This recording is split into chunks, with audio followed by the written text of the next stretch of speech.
সাল্লাল্লাহু আলাইহি ওয়াসাল্লাম বললেন, বিড়ি, তামাক, জর্দা, সিগারেট, গুল, নেশাদার দ্রব্য চিরদিনের জন্য হারাম।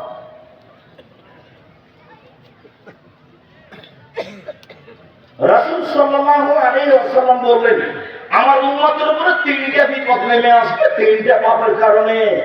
এক, আমার উম্মত যখন নেশাদার দ্রব্য পান করবে তখন তিনটা বিপদ নেমে আসবে। দুই, জাহারাতুল কায়নাত, মেয়েরা যখন নাচবে, সব মোবাইলে মেয়ে নাচে, সব দোকানে মেয়ে নাচে, প্রায় সব বাড়িতে মেয়ে নাচে, বড় বিশাল টিভি আছে, ইন্ডিয়ার মেয়ে নাচছে, যা ঠান্ডা হয়ে যাচ্ছে, কলিজা সহাত হয়ে যাচ্ছে, চক্ষু ঠান্ডা হয়ে যাচ্ছে, ধর্ম পাগল হয়ে গেছে। রাসূল সাল্লাল্লাহু আলাইহি ওয়াসাল্লাম বলেন, তিন শ্রেণীর মানুষ জান্নাতে যাবেই যাবে। তার এক শ্রেণীর মানুষ হচ্ছে অপর নারীকে দেখে যে চক্ষু নিচু করে। সম্মানিত দিনী ভাই বোন, রাসূল সাল্লাল্লাহু আলাইহি ওয়াসাল্লাম বললেন, মেয়েরা যখন নাচবে তখন তিনটা বিপদ নেমে আসবে। দুই, তিন, অসারাবুল মাজিদ, যখন বাদ্যযন্ত্র প্রকাশ পাবে তখন তিনটা বিপদ নেমে আসবে। সব বাড়িতে বাজনা বাজে, সব দোকানে বাজনা বাজে, সবার কানেই বাজনা চলে, ল্যাংটা মেয়ে নাচে সবার কানে। আল্লাহ নবী বললেন, যখন মানুষ উজু করে মুখমণ্ডল ধোয় তো মুখমণ্ডলে যা পাপ হয়েছে সব পাপ পানির সাথে, পানির শেষ ফোঁটার সাথে ঝরে যায়। মুখমণ্ডলে কি পাপ হয়? আল্লাহ নবী বলছেন, আইনাতে তাজনে জেনা হমান না ছিল, দুই চোখের জেনা হচ্ছে চোখ দিয়ে দেখা, অলাইনানে জেনা হমান ইস্তেমা, দুই কানের জেনা হচ্ছে কান দিয়ে শোনা, অল মুখ অল ফাম জেনা নতক, মুখের জেনা হচ্ছে কথা বলা। এগুলো সব মুখমণ্ডলে আছে। এগুলো বড় বড় জেনার মাধ্যম, কান জেনার মাধ্যম, চক্ষু জেনার মাধ্যম, মুখ জেনার মাধ্যম। বুঝুনি তুমি? না বুঝে তুমি মেয়েটার সাথে দিন রাত গল্প করো, প্রেমের জেনা, তুমি মনে করো কেউ দেখে না। ভুল হিসাব তোমার। তুমি মারিয়ামের মতো ভুলে যাও। মারিয়াম বলেছিল, কুনতু নাসিয়া মানসিয়া, আমি জাতির কাছে এমন হতে চাই, আমি মারিয়াম, এটা কেউ জানবে না যে আমি মারিয়াম। কেন? আমি যদি বাচ্চা নিয়ে গ্রামে যাই তাহলে জনগণ বলবে, ছি ছি ছি ছি ছি, তুমি জেনা করে বাচ্চা নিয়ে এসেছো, তুমি বাইতুল মুকাদ্দাসের মসজিদে থাকো, মসজিদ ঝাড়ু দাও, তুমি এমন কাজ করো, আমি কি দিয়ে বোঝাবো গ্রামবাসীকে? বাচ্চাদের গ্রামে ঢুকলেন তখন গ্রামের লোকেরা বলল, ছি ছি ছি ছি ছি ছি, তোমার মা ভালো, তুমি এত খারাপ, ছি তোমার বাপ ভালো, তুমি এত খারাপ। তো আমি মারিয়াম নাসিয়া মানসিয়া হয়ে যেতে চাই, কেউ যেন না জানে আমাকে। ওই মেয়েটার নাম্বার তুমি চিরদিনের জন্য ভুলে যাও।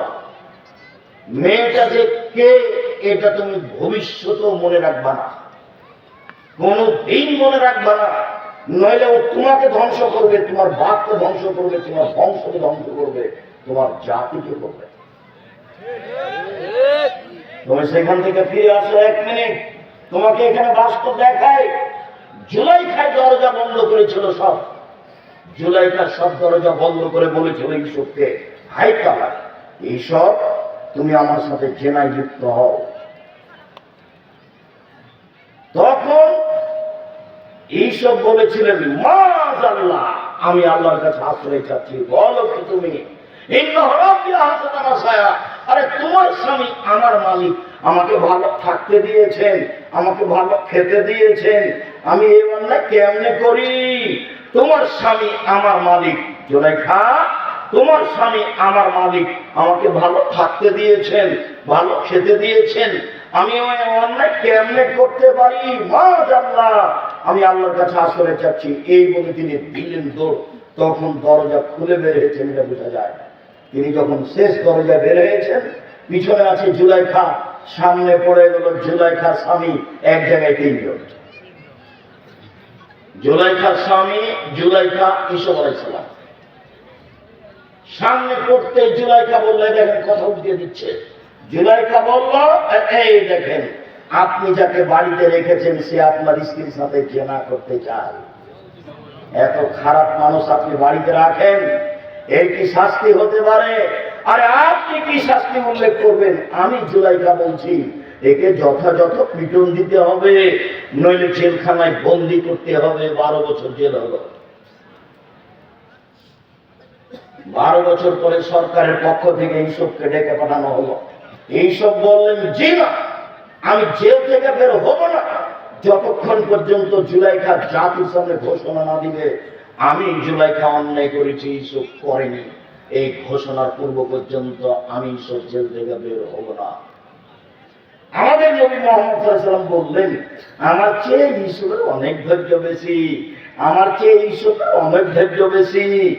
আরে আমি মুহাম্মদ সাল্লাল্লাহু আলাইহি ওয়াসাল্লাম যদি 12 বছর জেলে থাকতাম আর সরকারি ভাবে যদি আমাকে ডেকে পাঠানো হতো, তাহলে আমি তাড়াহুড়া করে বের হতাম, চলো চলো চলো চলো।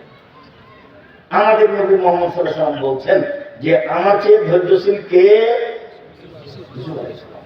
ইউসুফ আলাইহিস সালাম বলছেন জি না, হবে না, আগে জুলাইখাকে জাতির সামনে ঘোষণা দিতে হবে।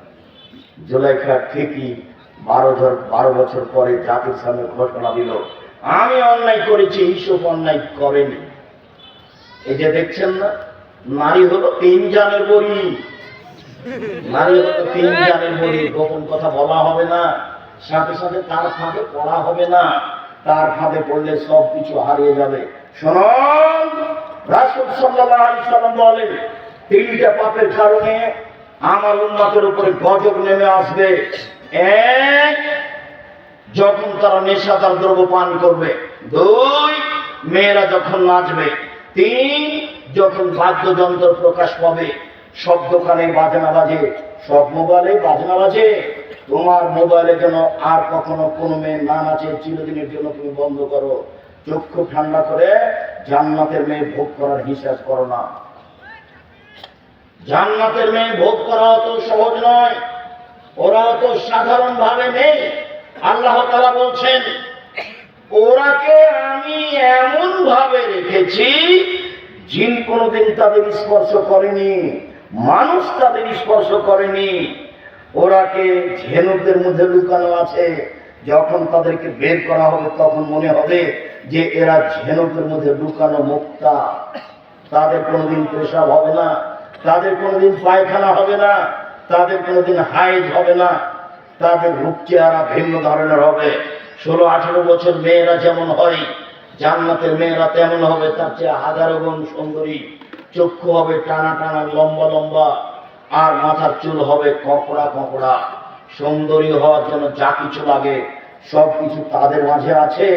জান্নাতের মেয়ে ভোগ করতে হলে এই চক্ষু দিয়ে এসব কিছু ভোগ করে জান্নাতের মেয়ে ভোগ করা যাবে না, ভোগ হিসাব।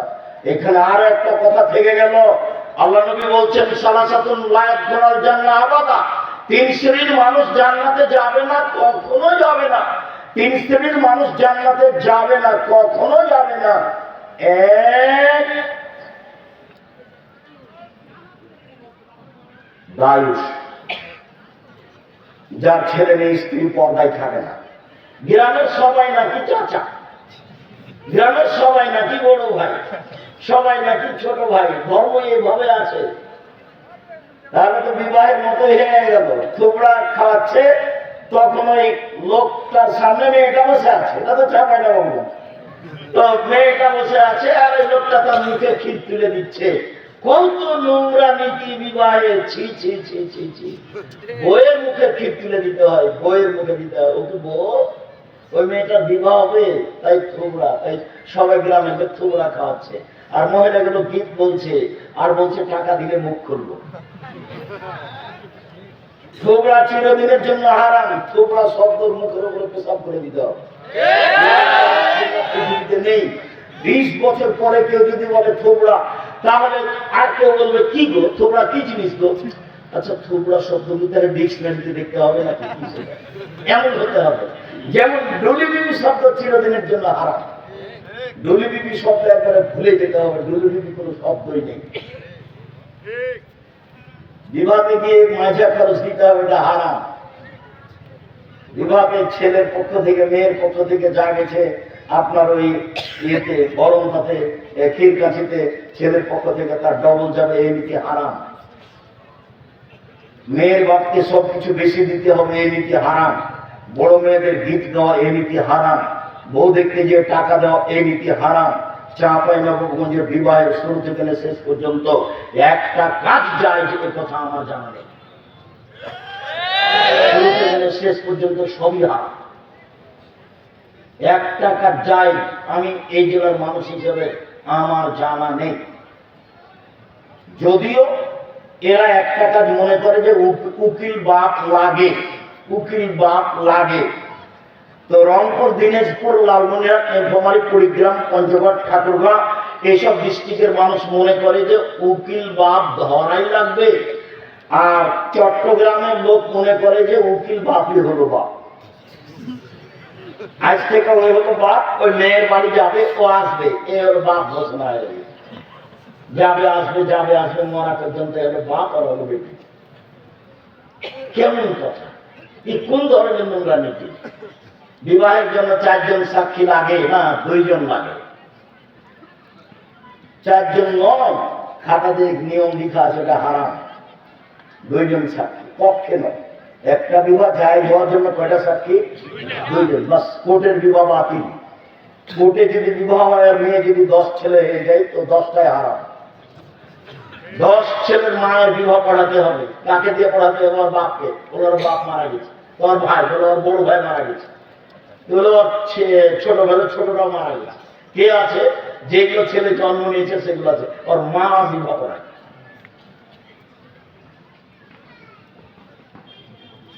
বিবাহ পড়াতেই হবে। কোর্টের বিবাহ বাতিল, কোর্টের বিবাহ বাতিল, কোর্টের বিবাহ বাতিল। আমি বলিনি ও কথা, মুহাম্মদ সাল্লাল্লাহু আলাইহি ওয়াসাল্লাম বলেছেন। বলছিলাম আল্লাহ তাআলা বলেন, তোমরা নিজেদেরকে জাহান্নাম থেকে বাঁচাও, পরিবারকে জাহান্নাম থেকে বাঁচাও। দেখি পরিবারকে কিভাবে জাহান্নাম থেকে বাঁচানো যায়। আবু হুরায়রা রাদিয়াল্লাহু তাআলা আনহু বলেন, রাসূল সাল্লাল্লাহু আলাইহি সাল্লাম বলেছেন, কুল্লু মাউলুদিন ইউলাদু আলাল ফিতরা, প্রত্যেকটা ছেলে মেয়ে ইসলামী ধারণ ক্ষমতা নিয়ে জন্মগ্রহণ করে। প্রত্যেকটা ছেলে দাড়ি ছেড়ে দিতে পারবে, এই ক্ষমতা আছে। প্রত্যেকটা মানুষ মোচ কাটতে পারবে, এই ক্ষমতা আছে। প্রত্যেকটা মেয়ে মাথায় কাপড় দিতে পারবে, এই ক্ষমতা আছে। আল্লাহ নবী বলছেন, সবাই ইসলামী নিয়ম নীতি ধারণ ক্ষমতা নিয়ে জন্মগ্রহণ করে। বাবু ইউহাবেদানিহি, তার বাপ মাতাকে ইহুদি করে দেয়।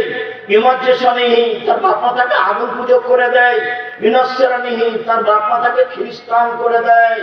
বাপ মা ছেলে মেয়েকে যেভাবে গড়ে তুলে সেইভাবে গড়ে উঠে।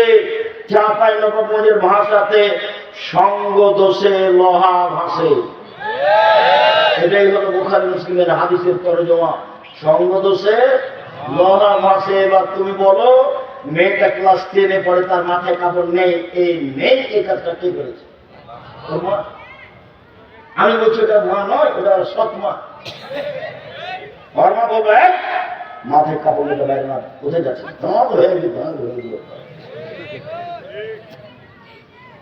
ওর মা সব সময় গরম হয়ে থাকবে তার বাচ্চার উপরে। হ্যাঁ, কোথায় গেছিল? এতক্ষণ গেছিল, ও তো পাহারা না শুনছে। সঙ্গ দোষে লোহা ভাসে, এটা বুখারী মুসলিমের হাদিসের সারমর্ম কথা। বাপ মা যদি ইহুদি হয়, ছেলে মেয়ে ইহুদি হয়ে গড়ে উঠবে। বাপ মা যদি খ্রিস্টান হয়, ছেলে মেয়ে খ্রিস্টান হয়ে গড়ে উঠবে। বাপ মা যদি আগুন পূজক হয়, ছেলে মেয়ে আগুন পূজক হয়ে গড়ে উঠবে। শুনুন, অনেকদিন বলা আছে, 2টা মেয়ে একসাথে জন্ম নিয়েছে, 2জনই সুন্দরী, দেখতেও ভালো, মেধাও ভালো, একই সাথে জন্ম নিয়েছে, যমজ। একজনের বিবাহ হয়েছে কথা আওয়ামী লীগের ছেলের সাথে, আর একজনের বিবাহ হয়েছে বিএনপি ছেলের সাথে। 2 বোনে এখন আর কথা বলে, একসাথে থাকতো, একসাথে চলতো, একসাথেই খেত। ওর প্রতিক্রিয়া এর ভিতরে লেগেছে, ওর প্রতিক্রিয়া এর ভিতরে। এটাই শেষ পর্যন্ত হাদিস এরকমই থাকবে। এক খেয়ালে চেয়ে থাকবেন, আমি আপনার সাথে আছি কিছুক্ষণ। সম্মানিত দিনী ভাই বোন, আবু হুরায়রা রাদিয়াল্লাহু তাআলা আনহু বলেন, রাসূল সাল্লাল্লাহু আলাইহি সাল্লাম বলেছেন, কুল্লু নাফসিন মিন বানি আদম সাইয়্যিদ, আদম সন্তানের পুরুষ নারী সবাই দায়িত্বশীল, সবাই নিজের নিজের নিজ নিজ দায়িত্ব পালন করবে। আদম সন্তানের সবাই দায়িত্বশীল। তাহলে বাপ আর রাজুল সাইয়্যিদ ফি বাইতি আহলিহি, বাপ হচ্ছে তার পরিবারের উপরে দায়িত্বশীল, বাপ হলো তার পরিবারের উপরে দায়িত্বশীল। ওয়াল মারআতু সাইয়্যিদাতু বাইতিহা, আর মহিলা হচ্ছে বাড়ির দায়িত্বশীলা। আল্লাহ নবী যখন বাপের কথা বললেন তখন বললেন পরিবার, আর যখন মায়ের কথা বললেন তখন বললেন বাড়ি। বাড়িটা সাজগোজ করে রাখবে মা, বাড়িটা সুন্দর করে গুটিয়ে রাখবে মা, ছেলে মেয়েকে দেখাশোনা করবে মা, স্ত্রী সহ পুরো পরিবার কন্ট্রোল করবে বাপ। ও হলো এই পরিবারের মালিক। আর একজন কি করলো সেটা আপনার দেখার প্রয়োজন নেই। আপনি কি করছেন, আপনি পরিবারকে জাহান্নাম থেকে রক্ষা করুন, আপনি পারবেন। ছেলের গাড়ি চাচা আছে, জবাব আপনাকে দিতে হবে। ছেলের টাকার নিচে প্যান্ট আছে, জবাব আপনাকে দিতে হবে। আপনার বাড়িতে একটা খেয়ে নিয়ে এসেছেন পট, বাচ্চার পায়খানা করা পট, সেটা হলো ঘোড়া, জবাব আমি দেব। এই বাড়িতে তো ফেরেশতা আসবে না। আপনি এই পট কিনলেন কি করে? এই পট যদি আমাদের বাড়িতে যায় তাহলে প্রথমত মাথাটা কেটে দেওয়া হবে, যদি না হয় ফেরত দেওয়া হবে, যদি না হয় তাহলে মাটিতে পুঁতে দেওয়া হবে। আপনার স্ত্রী কি দায়িত্ব পালন করে? আপনার স্ত্রী একটা প্লেট কিনেছে, তাতে আছে চিংড়ি মাছ, ওনাকে শিক্ষিতা। আপনার স্ত্রী একটা আয়না কিনেছে, আয়না হলো রুই মাছ। আপনার স্ত্রী একটা তরকারি বাটি কিনেছে, সেটা হলো কাতল মাছ। কি বুঝাতে চাচ্ছেন আপনি আমাকে? আপনার শোকে যে কাঁকড়া সাজানো আছে, আপনার স্ত্রী অ্যালবামে ছবি ছেলে মেয়ে রেখেছে, বাপ মায়ের রেখেছে, এই শিক্ষিতা নয়। একজন অশিক্ষিতা মহিলা এই পরিবার কন্ট্রোল করতে পারে না, আপনিও পারবেন না। আপনি আপনার পরিবারের দায়িত্ব পালন করেন না। আপনার বাড়িতে কার্টনওয়ালা গেঞ্জি গেল কেন? আপনার ছেলের গায়ে কার্টন আছে, দেখা যাচ্ছে ছবি মানুষের, দিন রাত ঘুরে বেড়াচ্ছে, চোখে পড়ে না। আপনার স্ত্রী আপনার বাচ্চার পায়জামাটা প্যান্টটা রোজ ধুয়ে দিচ্ছে, প্যান্টের টাকানো নিচে যায়, সেটাও দেখতে পায় না। ও যে দায়িত্বশীল, কি দায়িত্ব পালন করে? আপনি যে দায়িত্বশীল, কি আপনি দায়িত্ব পালন করেন? সম্মানিত দিনী ভাই বোন,